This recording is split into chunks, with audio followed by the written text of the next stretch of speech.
எந்தெந்த மாவெல்லாம் புளிச்சு உப்பிக்கிட்டு வருதோ அதை சாப்பிட்டா மனுஷன் உப்பிக்கிட்டு இருப்பான். இட்லி உப்பிக்கிட்டு வரும், அப்ப இட்லி சாப்பிடக்கூடாது. ஆமா, நிச்சயமாக சாப்பிடக்கூடாது. பூரி உப்பிக்கிட்டு வரும், பூரி சாப்பிடக்கூடாது. இப்ப எதை சாப்பிடுறது? அப்போ கொஞ்சோண்டு சட்னி வேணா தர்றேன், நக்கிட்டு போறீங்களா? Man is ஃப்ரூட்டேரியன்.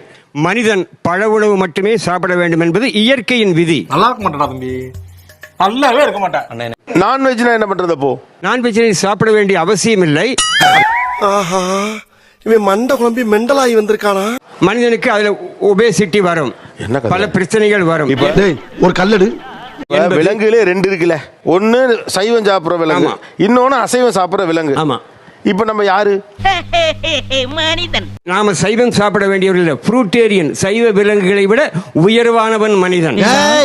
அடுத்த லைன் அப்புறட்டா கட் பண்ண, அதே இடத்துல சுத்தாத. சைவ விலங்கே உயர்வானது இல்ல. ஏன்னு கேட்டீங்கன்னா சிங்கம் அதை போட்டு தள்ளிட்டு போயிரும்.